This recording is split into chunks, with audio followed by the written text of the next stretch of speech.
देखिए कभी कभी ऐसा होता है कि लोग समझते हैं कि मैं ही जिंदा रहूं, मैं ही अकेले रहूं, कोई और नहीं है, मेरे ही पास सारा ज्ञान आ जाए, मैं ही अकेला इस दुनिया में जिंदा रहूं।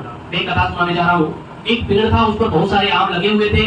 उसके पेड़ के रखवाले डेली जाता था, उसमें से आम कुछ तोड़ता था, बाजार में जाने के बाद बेचता था और जो पैसे मिलते थे उसका घर चलता था। जो आम खरीदा उसका स्वाद मिला।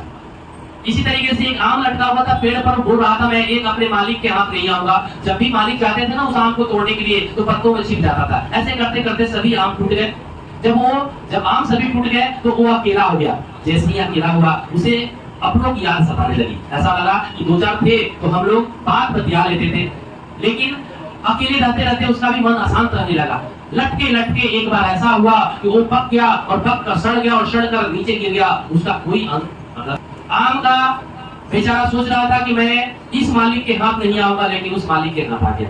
कहने का मतलब है जीवन में अगर आपके पास ज्ञान आ जाए, धन बुद्धि सद्बुद्धि आ जाए तो आप उसे बांट कर खाया कीजिए, बांट कर किसी को ज्ञान दिया कीजिए। नहीं तो इस आम का सदगति जो हुआ, आम कह रहा था मैं अकेले ही रहूंगा, लेकिन उस आम को जो रखवाला था मार्केट में बेचा, उसे पैसा मिला, जिसने खरीदा उसे स्वाद मिला, आम का दौर हुआ। इसलिए हमेशा जिंदगी में अपने आप को सही ज्ञान और अकेला रहने की कोशिश न करें कि मैं ही सबसे बलवान हूँ, ऐसा चीज नहीं। आज के लिए इतना ही, थैंक यू।